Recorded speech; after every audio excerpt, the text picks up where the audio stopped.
Good morning. Mark from Homans Associates here. I'm very excited to introduce the latest webcast from Housecall Pro. It's from last night, Wednesday, April 29th. Wednesday's webcast is all about becoming a powerhouse in your industry.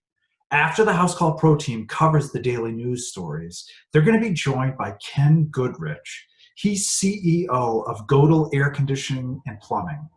Ken is also an author and an HVAC icon. Ken will share his strategies on surviving a recession while building the foundation for an indestructible business. This is great information for our Homans contractor customers.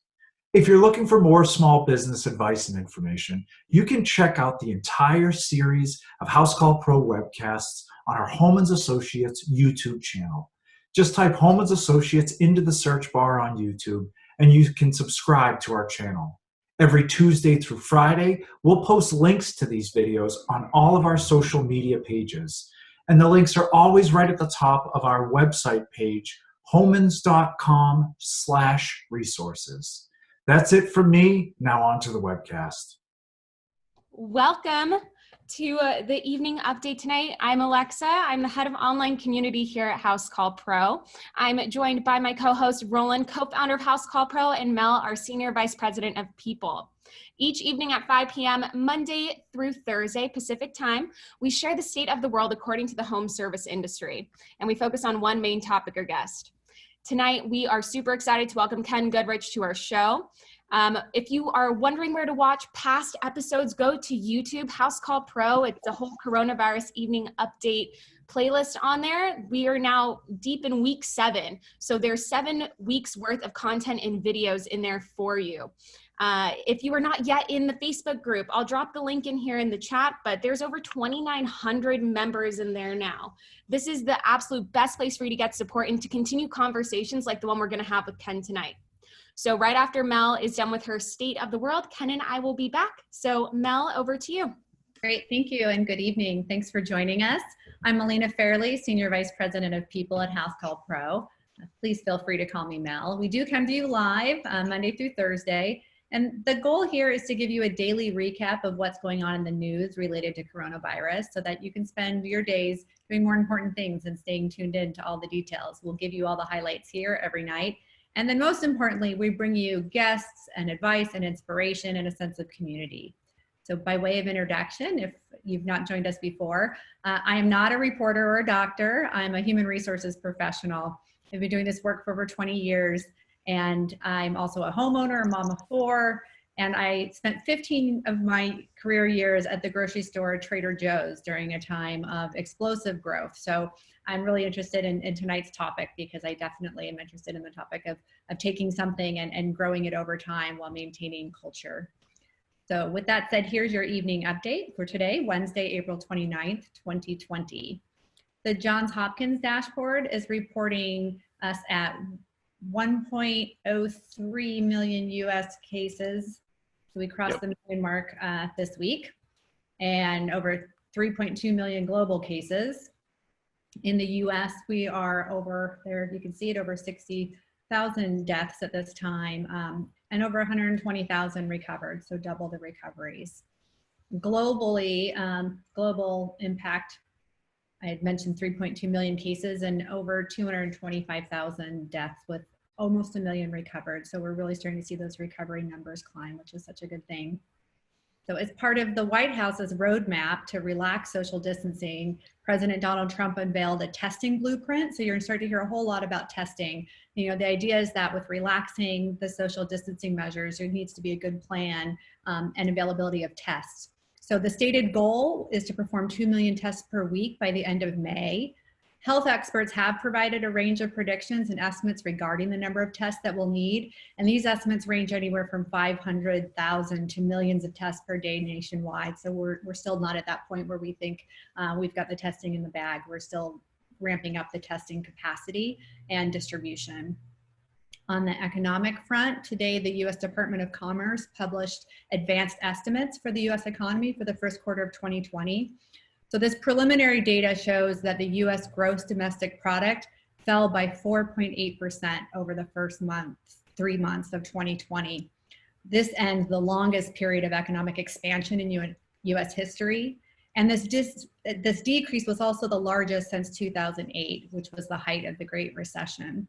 So as you can imagine, the significant decrease in consumer spending during the early months of this year due to the COVID-19 pandemic has been the leading contributor to the current economic contraction. We also heard today from Boeing's CEO that they are going to cut back on production. And as a result, they said it would cut about 10% of its payroll, or about 16,000 positions. These cuts will be through a combination of buyouts, voluntary layoffs, attrition, and eventually involuntary layoffs. So that was sent out to employees via email and then also announced today publicly. There is some hopeful news today. It's a really hopeful news out from the National Institutes of Allergy and Infectious Diseases. Dr. Anthony Fauci, who's become a fan favorite of lots of folks watching for what he'll say for how things are going with the pandemic. He says that there is clear-cut evidence that the experimental drug remdesivir has a proven benefit.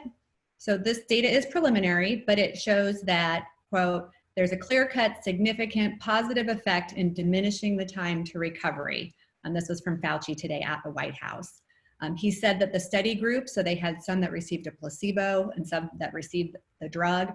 The study group, the remdesivir group, was able to be discharged from the hospital within 11 days on average, compared to 15 days on average in the placebo group. So according to Fauci, what's proven is that this drug can block the virus, which is certainly some surprising and good news. So there still needs to be more work done. These are preliminary. This is a preliminary study, but that's some good news. Excited to report on that. Alexa? We always like hearing good news at the end of our State of the World. Thank you, Mel. We will see you back here tomorrow for tomorrow's State of the World. My Alexa just went off. She seriously distracts me every time she does that. But thank you. We will see you tomorrow night. And with that being said, I'm going to bring Ken back on. Let's see here. Asking him to start the video. And just as a reminder to you guys, I see some great questions that are being asked in the chat. Make sure you're putting them in the Q&A box so Ken can answer them at the end. Make sure to upload them too, because we're not going to have time to go through all the hundreds of questions you guys are going to ask. So we're going to ask Ken the top ones. So make sure you guys, if you see one that you particularly like, don't write it again. Just give it a thumbs up. That way we know to ask Ken. So we've got some limited time with him. We do, and we're thankful. All right, so let's get into it. Welcome, Ken. So Ken Goodrich is here. He's the CEO of Gettle Air Conditioning and Plumbing. He's an author and HVAC icon. So he's here to share his strategies on surviving a recession while building the foundation for an indestructible business. We're going to touch on a lot of other things too during the course of this next 45 minutes. So Ken, let's start with your story. It will really set the stage as to why we asked you to be on and why you are not just a model for other HVAC business owners, but really for all industries across the board. So let's start with your story, your business's story. Oh, I just unmuted you. How about now? There we go. Perfect. Well, thanks for having me. And, you said two things in the introduction that I haven't heard before. I've never heard icon, and I certainly have not been accused of being a model, but thank you for the compliments. You're welcome, Ken. I have to say something to get you on here with us, right? Yeah. So I'm happy to be here and share my story with, with my industry fellows. I have, made it a big part of my business strategy for all these years to network with a lot of contractors and share and help each other grow and move forward. So I look forward to sharing anything I got for you guys to help you be more successful. We appreciate it. So you're looking for my story, huh? Yeah, your story.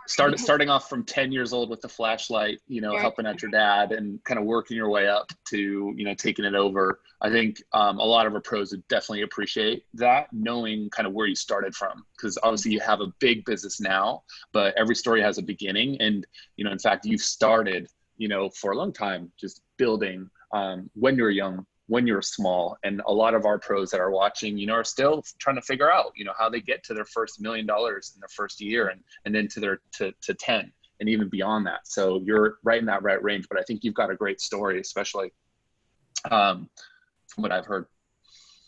Okay. So, I started like most people in the industry start out. I was enslaved by the family business, and I was holding the flashlight for my dad at age 10. Interesting enough, the first air conditioner I ever shined a flashlight and was a Gettle air conditioner, because my dad's company, he was a Gettle dealer, because Gettle used to manufacture air conditioners back then. So anyway, I worked nights, weekends, every summer, and I carried the tools and held the flashlight, began to help a little bit more and more and more.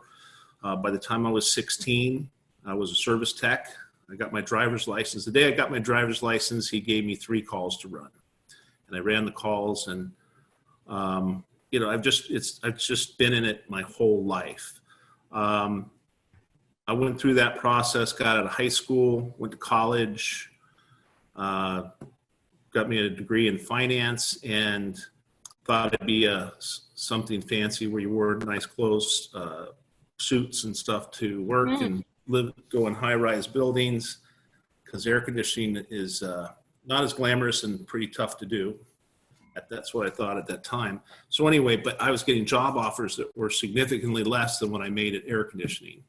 And so I just kept on with the business. And unfortunately, my dad had passed away about that same time, and I bought the business from my mom at age 25.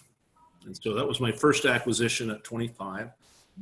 And then I started building the company and getting fancy. They didn't have wraps back then, but fancy vinyl letters. So, yeah. In the trucks and signs at the jobs and uniforms. I started, upgrading the business, and got to a point where I hit the wall where I wasn't making any money. The IRS came after me for payroll taxes and such. I just didn't know how to run a business. And so, fortunately, a friend of mine had given me the book, The E-Myth by Michael Gerber. The E-Myth Revisited, actually. And so I read the book and I thought, how is this guy speaking to me? I mean, this guy is literally following me around, hiding in the bushes, watching what I do. Because every stupid thing that's in that book, I was doing. Yeah. And so it really spoke to me. And, I read it one Friday night after a challenging time, and I put it in my book, actually, but I won't go through it here. But I read the book, and I read it on Saturday, and I read it again, and I started to apply the book. And I carried the book in my back pocket for several years. And every time I got stuck, I would refer back to the book, and I would start to work based on the teachings of Michael Gerber and the E-Myth. And so I'll lay them out for you. But there's three prime matters of attention that a business owner needs to have. And it's not really about the trade that you do. I guess in some cases it's better that you know the trade. In some cases it's not better that you know the trade. But it's lead generation. I got to generate a lead conversion. I got to sell something on the lead that I got. And then client fulfillment, I got to do the work. So I was intrigued, and I really was inspired by the compartmentalization of what he called the 7 centers of management attention. Those were the 3 prime. I generate a lead, I close the lead for a sale, and I get the work done. The other 4 that he added are leadership, management, which is leadership is you, the guy, the gal, whoever's leading that business. Are you setting the direction for the company? Management is about the people side of the business. Money is about the money side of the business, financial side of the business. And marketing is not advertising. Marketing is your brand. Who are you? What do you stand for? Those sorts of things. And then you go to lead generation, lead conversion, client fulfillment. So I started out with the bottom 3: lead conversion, lead generation, lead conversion, client fulfillment. Mhm. So what I quickly learned is, we would hire people, we'd send people out in their vans, and we would wring our hands hoping they would do the right job. We would hope that they say the right thing and make a sale. We didn't have systems in place. So I started with I started in the air conditioning business. Now we're in air conditioning and plumbing. I started to build systems in our warehouse exactly the way I wanted them installed. Mhm. And then I took pictures of them, every key component, the way I wanted it done. And I had every different configuration of air conditioner. And we took the pictures. We took them to Kinko's. There was a Kinko's at one time. We took them to Kinko's. That's a Kinko's, Ken. And then we took them to Kinko's, and then we made a checklist. Here's a checklist how the air conditioner is going to go in, even to the extent like the first thing you do when you change an air conditioner is this, and the 17th thing is this, and the 27th thing is that. And we practiced, drill, rehearse with our people on how to put in an air conditioner. And then at that time, when I first started, we didn't have the technology we have now, but then we would have cameras, Polaroid cameras, and they would have to bring back these pictures to me or to my managers and get approval to get paid for the job because it was installed exactly the way we said it got installed. So now I got a client fulfillment system, and you do that with each and everything you do. Now we have electronics whereby when they take the pictures, it is prompted with an app, and it says, take this picture, it has to look like this. Take this picture, it has to look like that. And we go through each and every step of the system. And so now we know that every system installed is the getaway. So I started with that. Okay, now you got to go to lead conversion to sales. So we have used many sales systems over the years, but you package up your sales system, you train your people. It needs to be sold this way every single time. Say this, not that. Say this, just like I said it. I'm going to say it to you. You say it back just like I said it, and you practice, drill, rehearse with your people so that they sell it the same way every time. And then lead generation, as you know, especially now, is there's so many avenues for lead generation. I think the most important thing is you can get lost in all the muck and mire trying to find the right lead generation technique. But here's the one thing you need to understand. You got to have leads every single day. It's a 365-day-a-year job. You got to fill the pipeline. You got to keep filling the pipeline. You close the sale with the lead conversion. You put it in just the way the book says to put it in. So really, I got to that point. I figured that out. And so as I figured that out and I started to become successful, or I had a business that was profitable, and this was in the early 90s, I ran across a company that a guy wanted to retire. And so I went to him and said, hey, let me buy your business. And we figured out a deal and we bought the business. And so I went and I put the three legs of the stool installed in that business: lead generation, lead conversion, client fulfillment. And all of a sudden that business started to grow. And I had two businesses in Las Vegas where I started. Then there was a company that was in bankruptcy. So I went to a lawyer and said, how do I get this company? He says, well, that would be called a white knight. You'll have to go petition the bankruptcy court and say why you can better handle the creditors and take care of the creditors than the guy who runs it. And didn't the court just give it to you after you came in? They said, all right, you're the guy to go run the show, and then you paid off all the vendors? Well, so what happened was I went to the judge, and I was young. I was 27, 28 years old. And he said, the judge says, well, what makes you think you can do this where this, 40-year-old man can't? Mm-hmm. And I told him just what I told you, because I'm going to generate a lead.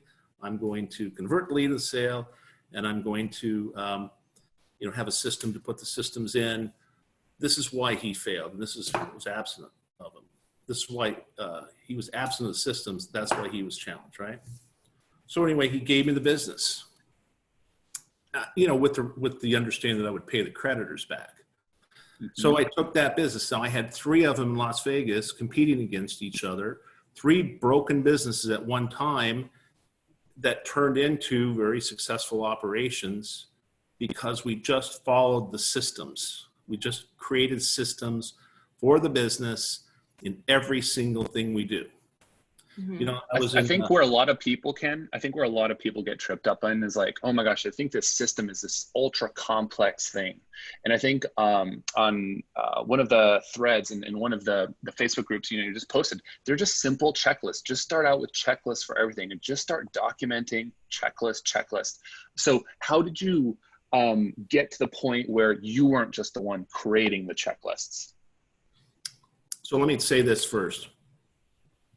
Before this latest challenge, you go out to dinner and you go to the bathroom. There's a little sign there on the wall that tells the employees how to wash their hands. Yeah. That is a system. That's really how simple it is. That's a system, right? So anyway, I got to the point and I started creating smaller systems. Like everything else is about creating good habits, right? So the first system I created was how does someone open the business in the morning? They open the door, they turn the alarm, they do this, they turn the coffee pot, whatever they do. I made the checklist. And then when people started to open the business for me in the morning, it always was done the same way. And it gives you confidence that you can continually to do that with everything you do in the business. We have some very sophisticated systems now, but you start out with the small ones. Here's how you wash your hands. Okay, now your question about, how did I evolve? So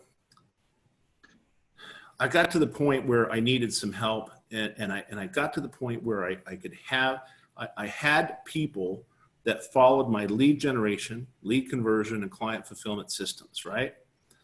And so that was creating enough revenue coming into the business or cash flow coming into the business that I could focus on the systems. And then I got some interns from, I was in Las Vegas at the time, UNLV, and they all read the book, and we all I've created a small intern team, and we just started identifying the key frustration points of the business, right? So, okay, where are we having problems?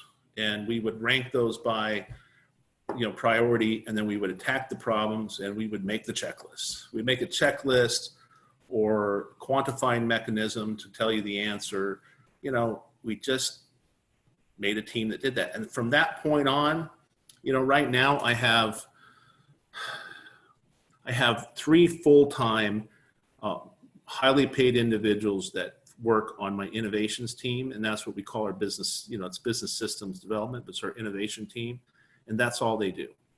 They come up with the systems, and then everybody else in the company, my CFO, my controller, my chief human resource officer, all these people are system centric in that they contribute to the teams to help develop the systems. So I really think it's important. You don't have to spend a lot of money. You can get interns to do it, but you have to have somebody pressing and developing the systems from day one. And let me say one last thing. There's also these best practices groups that actually give you the systems. It's always interesting to me how many people are in those groups. They have the systems and they just don't go in and implement them. Yeah, they're trying to reinvent the wheel. Why? So your software is a system, right? And the way that somebody uses the software has to be documented as a system, because as well as I do, everybody on this call, if they're Housecall Pro users, more than likely is using the software differently. That's true. So you gotta create it so it fits your operation, right? Yep. And obviously, irrespective of what trade they're in, even irrespective of what software, and even if they don't, people are really starting their own business to get into a business and not to have, a job. And I think to close the loop on why you're building systems is you need to be able to have your business run when you're not even there.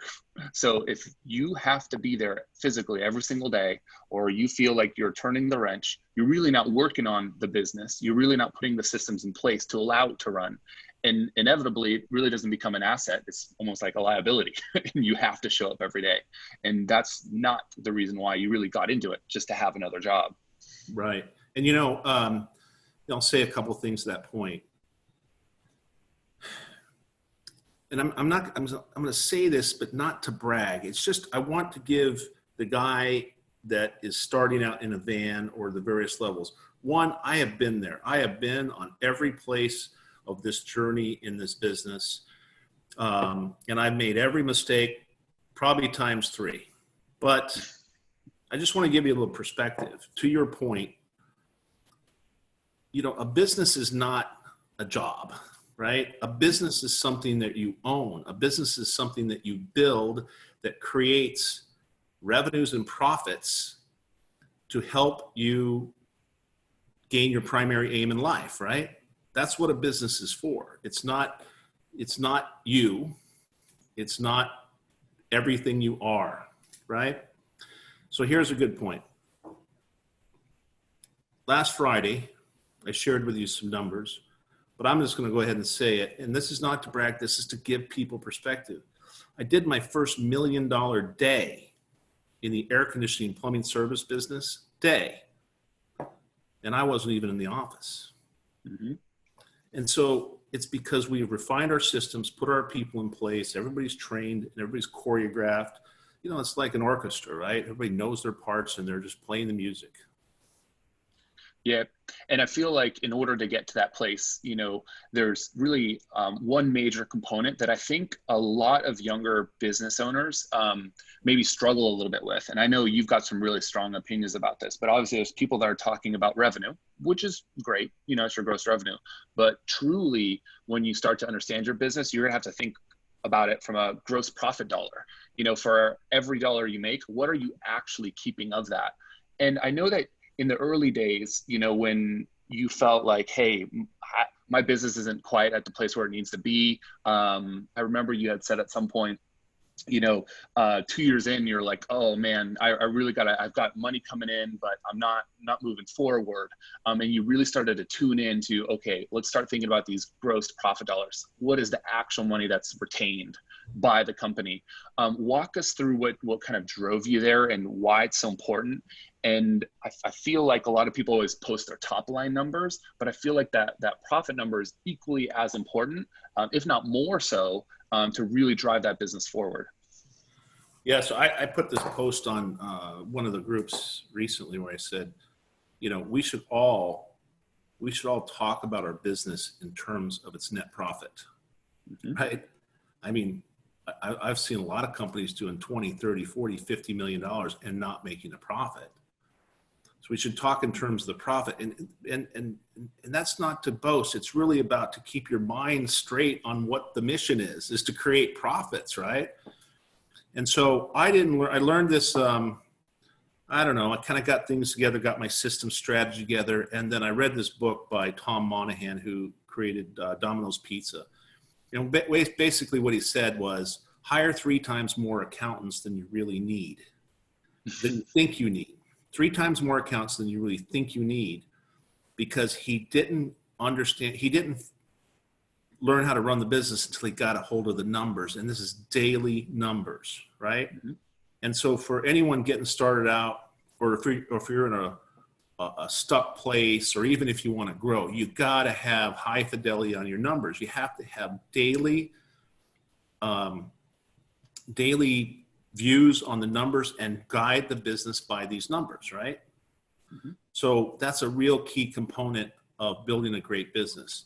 A lot of people, they go out and they do the work and they think they're doing great. They post a bunch of gross sales on the board, and they don't even have anybody do their books, a P&L or a balance sheet for months at a time. I mean, you're just flying blind. Imagine if you got in an airplane and someone taught you how to get it up in the air, and you're just flying around and you're not looking at the fuel gauge, you're not looking at the altimeter, you're not looking at anything. That's what flying a business without numbers or running a business without numbers is akin to, right? Yep. Well, it's almost like playing golf without keeping score. You know, like it's fun. You finish your holes, and then at the end of the day, you're like, all right, great. I hit a couple good shots. I got a couple good birdies, but you might have been, you know, going 100, 90, rather than what you're actually shooting for, because you're not keeping track of stuff. Yeah, don't knock 90 and 100. Yeah. Best pictures of yourself playing golf. So I want to bring it back, Ken. We were talking about yesterday, how do you build an enterprise business? And first, let's have you define that as you did for me yesterday, because I think it's important for our viewers to understand how you actually have your organization set up. So I'd love for you to walk us through that before going into the next section.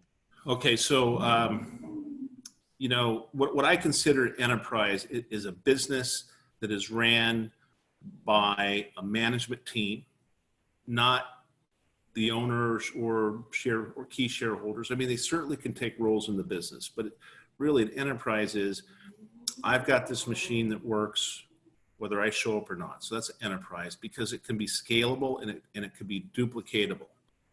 So that's what I define as an enterprise. And that should be everybody's goal. It doesn't have to be, you know, it doesn't have to be huge, but you really got to think about, I got to create a business that I've hired the positions and those people operate the systems and create revenues and profits, right? Mm-hmm. So that's what I define an enterprise. So once you get the systems up in place and you can start training people, and then you get the accounting side. So now I have good numbers.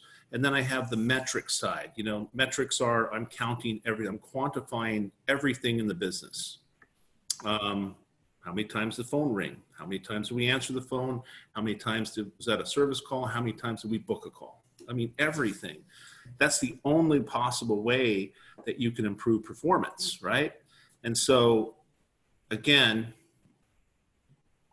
even your software has metrics that you use, right? And it's interesting to me right there.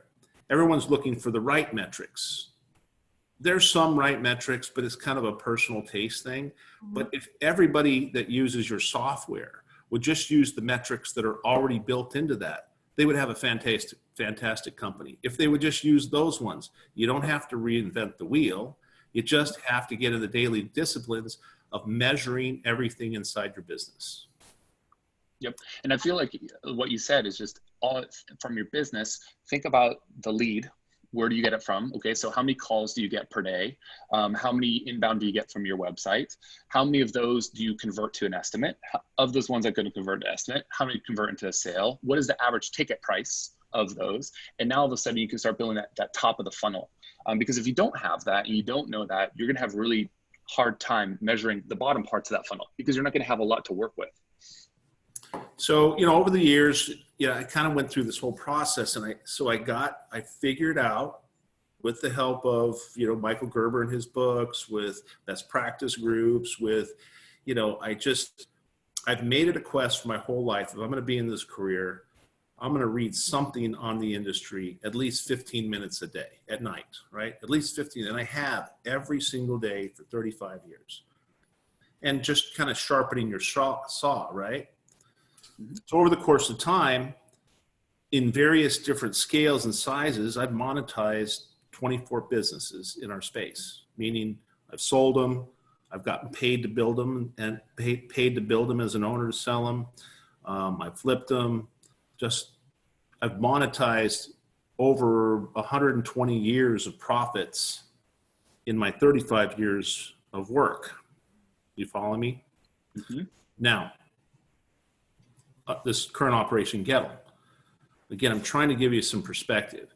So Gettle, when I took it over 2013 January, it was doing 11 million in sales, losing 3 million, losing 250,000 a month.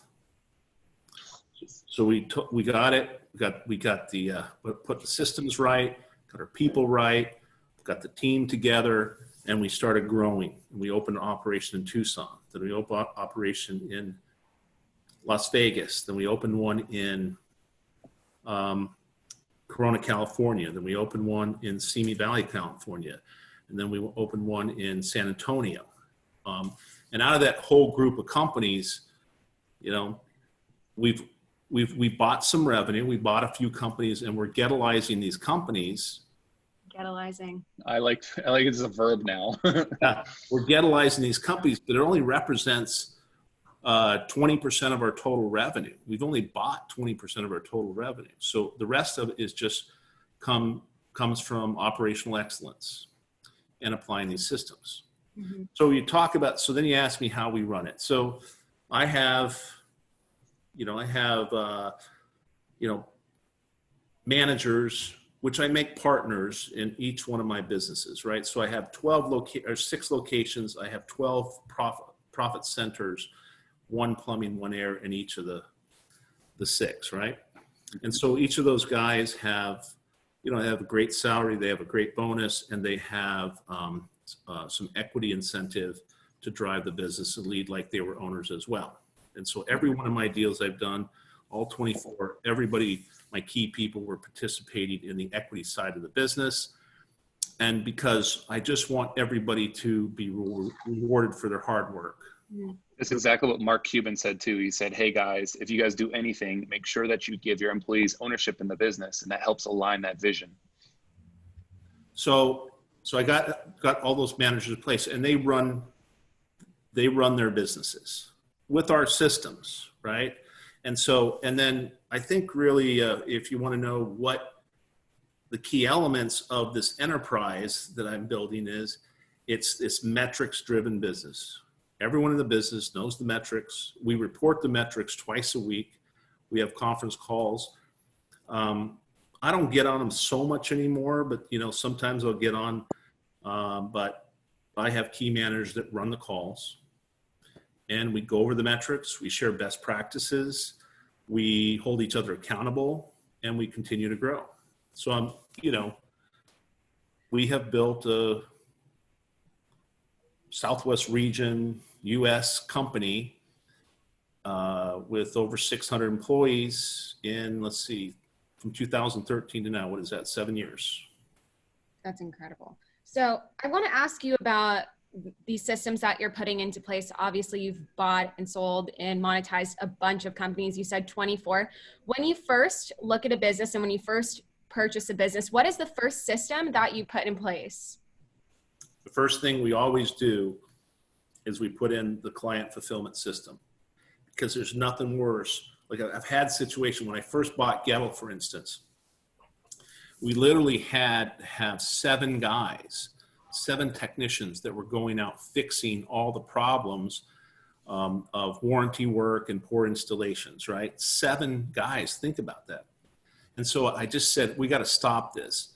And we went out and we literally went and reinstalled 364 systems that company had put in before. We went out, we told the customer we wanted to have a quality control check. New owner bought the company, wants to check the systems, and we'd say, we want to touch it up, this, and this.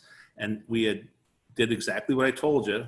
They had their books, it had to look like this. They took the pictures, and we were able to have quality control and say, nope, can't leave till this is fixed, or go back and do that.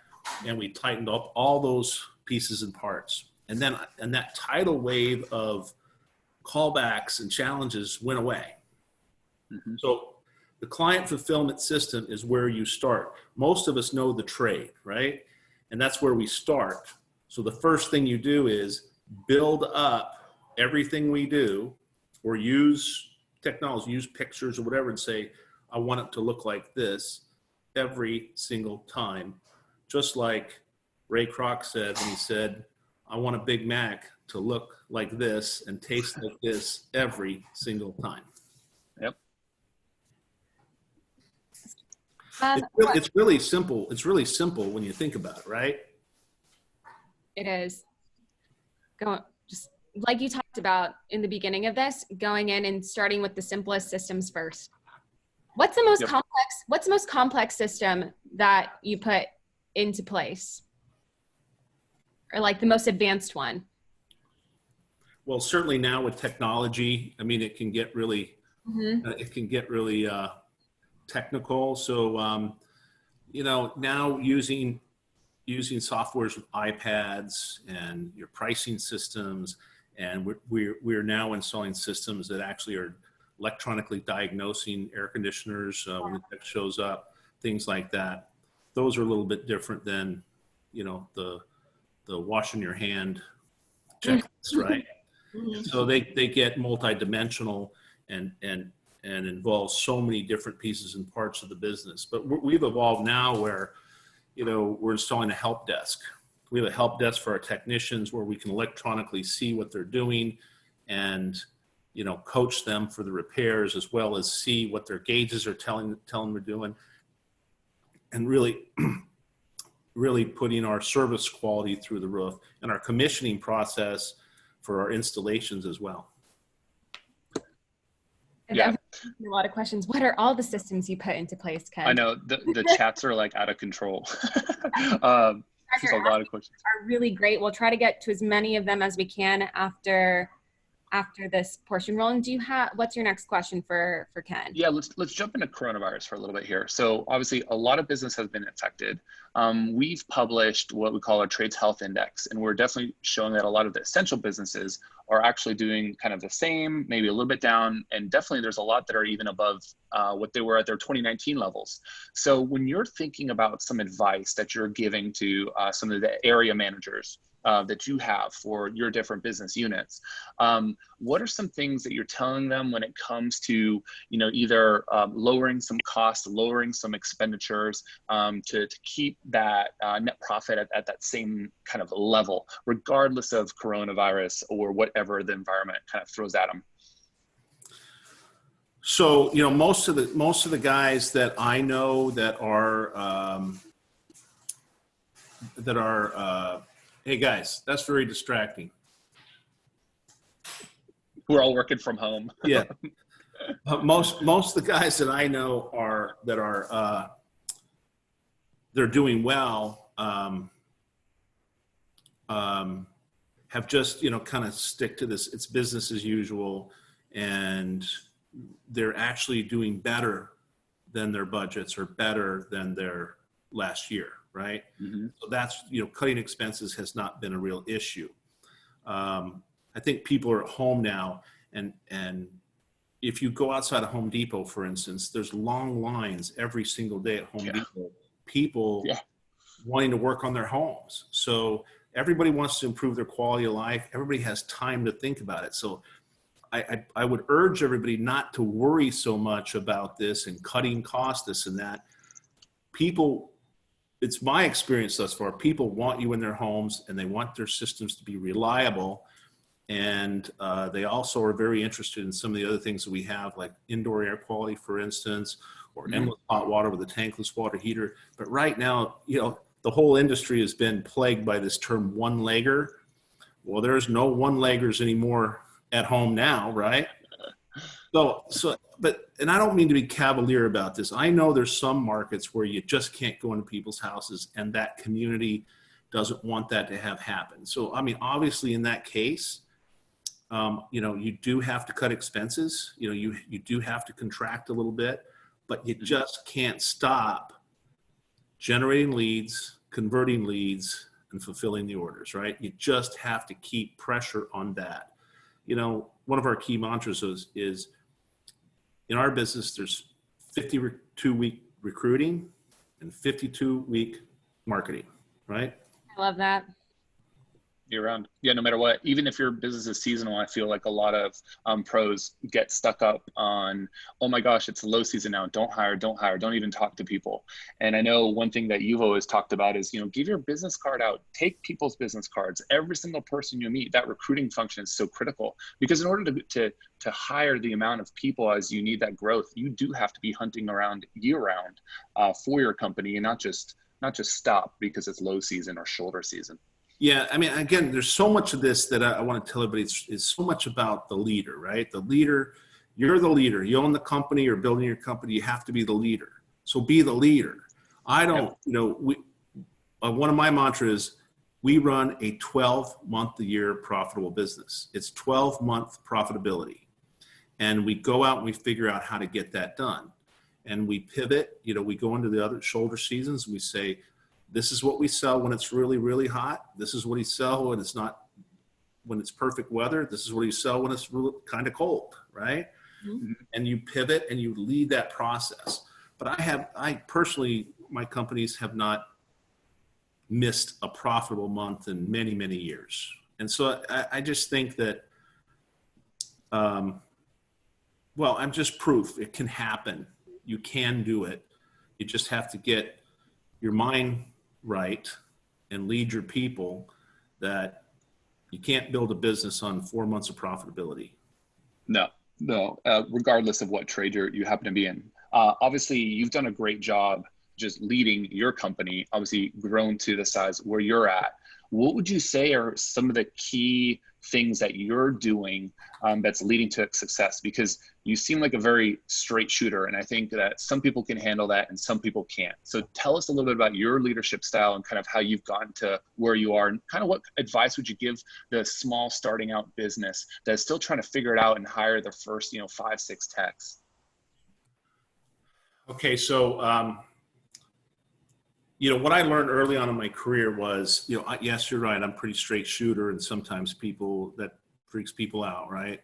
But I'm just going to tell you how it is. I'll tell you how I feel about it, and we can move forward. So what I learned though early on is I really started to make gains when I got somebody between me and the field, right?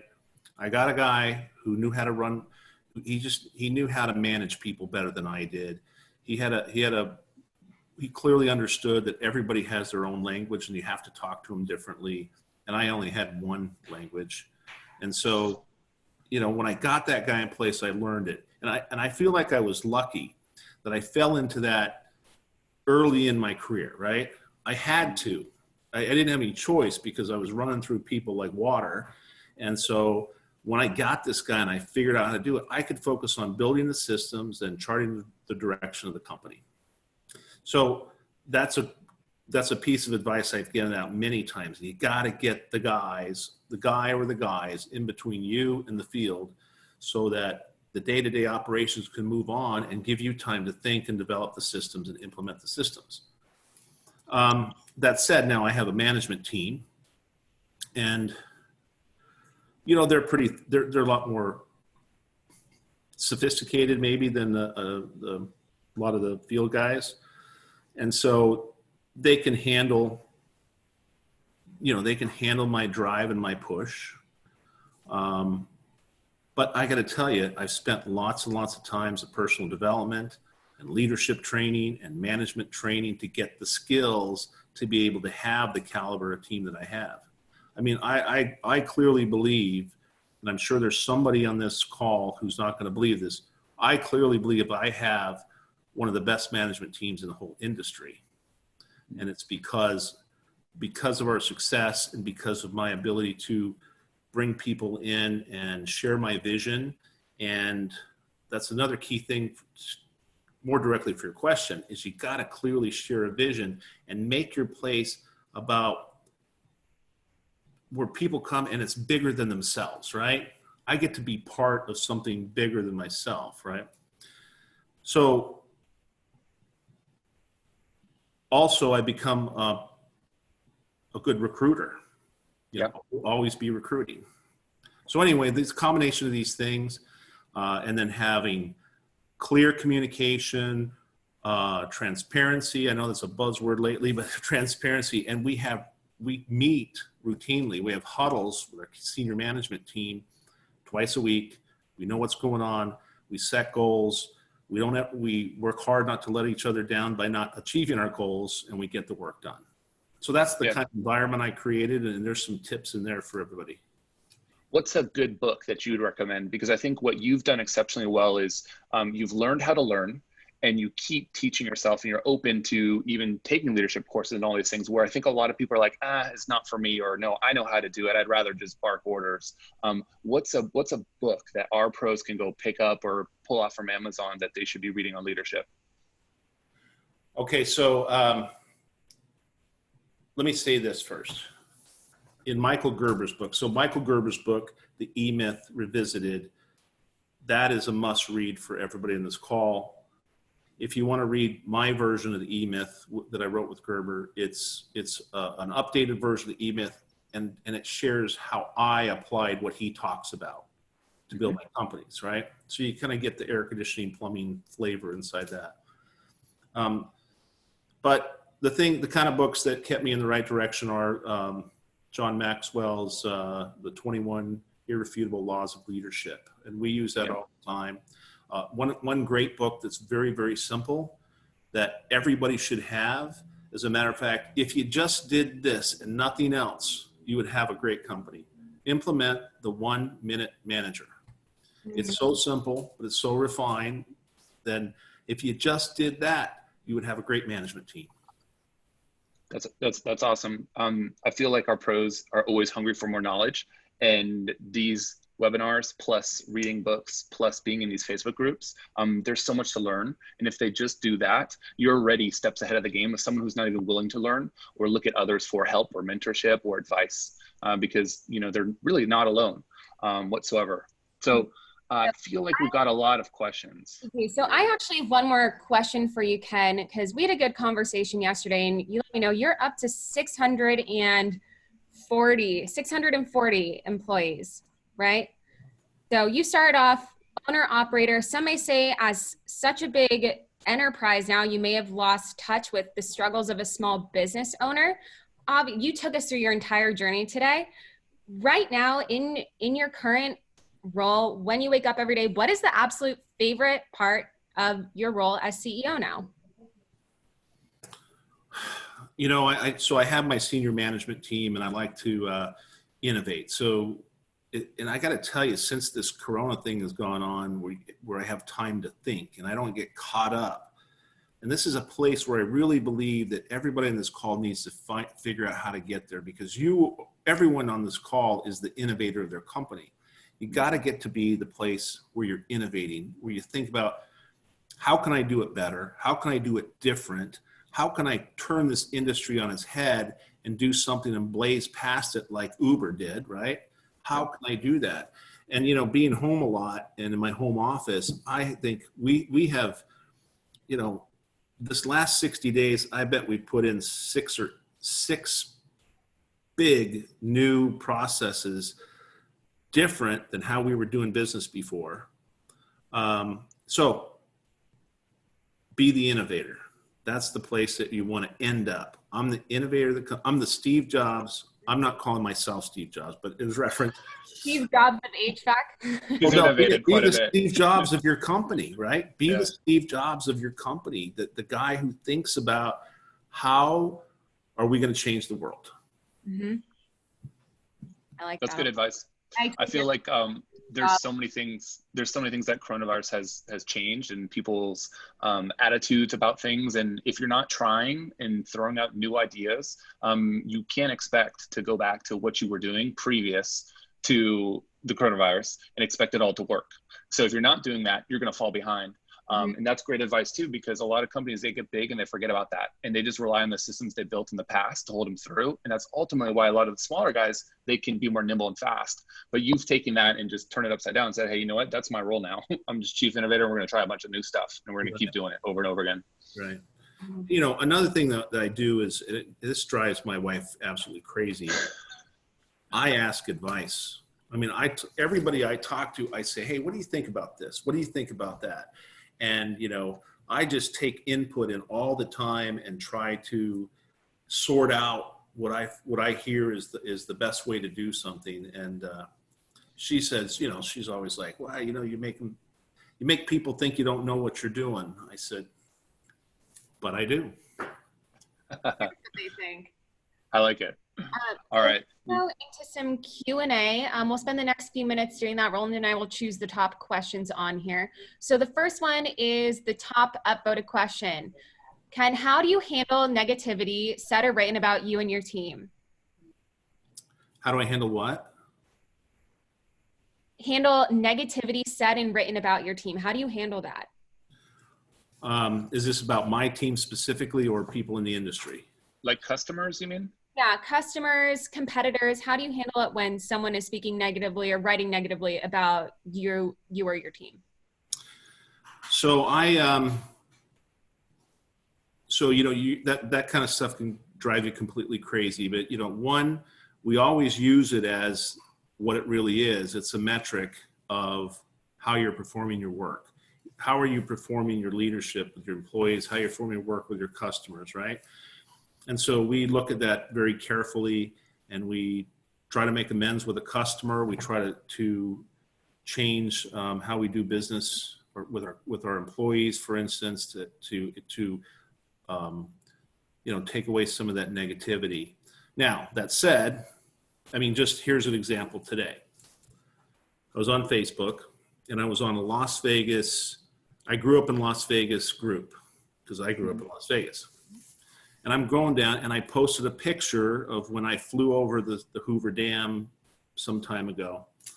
It was a nice looking picture, and got a lot of nice comments. And this guy says, something about, you run a crappy company and blah, blah, blah, some negative stuff. Mm-hmm. And so I don't usually do this, but I said, hey, I'm sure all this stay-at-home order has got everybody on edge, but call it name calling in the Las Vegas, I grew up in Las Vegas group. There's got to be a better way than that, right? And I said, just message me and I'll take care of it. So he had some other colorful things to say. So I said, call me on my cell. So he called me, and he was right. We were crappy. We did a terrible job for him. We what do you call it? Missed the ball. We just didn't do it the right thing. And so I said, you know what? I understand. I looked at your call on our software, and what I'm going to do is tomorrow morning I'm going to send a crew over, and we're going to give you a brand new air conditioning system. Wow! And so we're prepared. He was blown away. We're going to send him over a new system. So you want to know how I handle it? That's how I handle it. When my managers know, if it gets to me, guess what? They're getting something big, and they're getting something free, and I'm going to, protect our brand any way I feel necessary, and it's coming out of your P&L. So don't let it get to me. That's a great way to handle it. I feel like sometimes the worst situations can turn into the best things, especially from a brand moment perspective. I feel like we share kind of a similar ethos there. I'm always in the Facebook groups. I always put my cell phone number out there. People can contact me on anything, any customers, and I field a lot of those calls. But I think those moments where you captured that one customer that was disgruntled and not happy and had colorful things to say, you flipped it around, and I bet you the next time someone asks something on the boards, he's going to be your ultimate advocate. Yeah, I do see a lot of stuff. Well, not a lot. I do see some chaff from time to time about, our pricing or and our advertising. And, I just chalk that up to, look, I've done the work. I know the math. I know the math as well as anybody in this industry. I know what it costs to be in business. I know what, what kind of gross profit dollars you have to create. I know how to control the overhead. I know what the price needs to be. And so most everybody in our industry struggles with that because they don't do the math and they don't do the homework. So I don't take that really personally. They just, homie don't know what homie don't know. Yeah. And I feel like ultimately there's people out there that are throwing numbers out there, and ultimately they're losing money on those jobs. And those are not either the types of customers or people that you want to compete with just on a price basis, because they don't understand the true value. They haven't run those numbers. And let me throw this at you here. I've been in business for 35 years. Even when I first started, my dad taught me that you got to make a good profit on every single job to survive. And he said, I'm trying to think of what he said. He said, don't waste your time on, small margin jobs where you're making little money so you can't get to the good margin jobs. So make them all good margin jobs, right?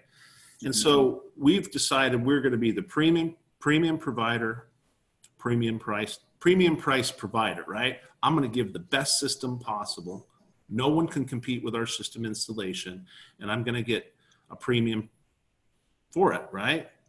And let me tell you this. I have operated in many markets in the U.S. with different ventures I've been in. I have been the most expensive, and I've been number 1, 2, or 3 in every one of those markets every time by being that premium provider. So think about that. We're not Walmart. We're not Walmart. You cannot make one of these business work by being, the cheap, the low cost provider. And you make it even harder for yourself if you just have a couple technicians. It's may seem easy to try to win those jobs, but ultimately, if you're just keeping kind of the truck on the road and wasting your time, what you just said is going to happen. You're taking up the time slot for where you could be running a very profitable job, and now all of a sudden you can't do it, or maybe that one goes to someone else. And I think a lot of people kind of miss that.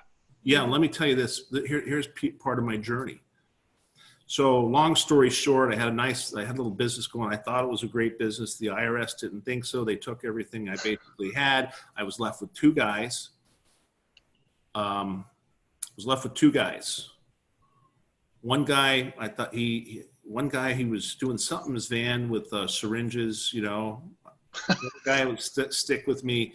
And the other guy was a little person. He was a midget technician I had. It was me, him, and the other 2, right? And I had $3,000 cash that I could operate with. And so I would go every morning, I would buy the parts, I would go sell something, then I would go buy the materials with my cash because no one would take my checks, and I would give it to these 2 guys and they would go put it in. I would sell it, buy the stuff, give it to them, they would put it in. And they would put it in exactly the way my little drawing showed, my client fulfillment system, right? Mm-hmm. But even then, I am destitute. I'm paying with cash. I have the 2 worst employees that anyone could ever have, but they could do it because I had a system for them to follow. I was the highest price guy. And I would always tell the customer, if it's not perfect, the way I showed you on this drawing, the way that I'm talking to you now, you don't owe me a dime. And you know what? If any one of those customers ever took me up on that, I was out of business. And so I trudged through my challenges just that way, being the highest price in the market, whereby the big guys with the shiny trucks and all the stuff they had couldn't compete with me because I provided the value. That's something everybody needs to think about. Even the state that I was in, I could share the value better than anyone else and get the premium price for the job. Wow, that was a great answer. It hit like 3 other questions while we were at it. I know, I had marked them as answered already. So we can have Ken answer a couple more from here. This is a really good one because I know a lot of pros watching this right now are in the same position as Derek Morio. So he says, "Hi Ken, we've been in business for 5 years now. I handle all the admin and sales and still work in the field. I have 3 employees. We are profitable, but I'd like to take that to the next step. What's your advice to reach the next level?" Well, like I said, if you don't have a client fulfillment system and a quality assurance system, stop everything you're doing and go build that. So I would make sure, because once you get that off their back, and I'm talking everything you do, right? I mean, you can take it to the nth degree. We have a book that you open up and say, this is how you install a condenser fan motor at Gettle. And so, but I would pick the hard ones at first, the big ticket items, and I would get that off your back. Because that way you can go in with confidence when you sell it that it's going to go in right. It's going to go in right. It's not going to come back and plague you with callbacks and all the challenges too. So get that thing going. Then, like I said earlier, you got to get your conversion system right. You can't just rely. So many people in our industry, and I'm guilty of it too. We go find out the good talkers. We go find the wacky salesman, and he worked for a competitor and he sold a couple $1 million, and we got to have him over here. And that's where we're overpaying for these people because our lack of discipline to create the system, right? And so everyone's out looking for this guy, and these guys notoriously what they do is they'll get disgruntled. They're very sensitive, emotional, and they'll go make a deal with another guy down the street and move on, right? Mercenaries. Yeah. So you got to eliminate the mercenaries from your business. You do it with creating a system and say, this is how it's sold. every single time. And then you quantify the results to know if they're actually doing that. You quantify various touch points in the sale to know that they're actually using the system that you set up. That may sound complicated. It really is not that complicated. Yeah, and I feel like, you know, if you're still out there literally turning the wrench, try to figure out the quickest way that you can stop from doing that, because the more you do that, the less time you have to build the systems. So you have to force yourself, you know, even if an employee, you know, does it at 90% of what your speed is, you know, as long as he's following your system and doing it right, let him do it and focus on building some more systems, because you're going to get the leverage out of that. And I feel like that is not taken, you know, to heart as much as it should be. Yeah, well, I you know, I got to tell you, looking back, I wish what I would have done is, instead of fighting the fight, is maybe go out like they teach in business school, or they, you know, get a business plan software and make a business plan and run the spreadsheets and let it show you how much working capital you need, and go raise that capital so you have it. And so you will have the time, you can hire people, put the system together, and you can have the time to sit back and build the business. But, you know, it's a very, very tough proposition to go from I'm doing the work, I'm selling the work, I'm doing the admin, and building a company. Yep. So last question here that I think a lot of people are interested in. So they're obviously building businesses. Scott says, how do you value a business if you're looking to buy it? So maybe what are the metrics, the direct dollars that you're looking at in order to place a value on a business?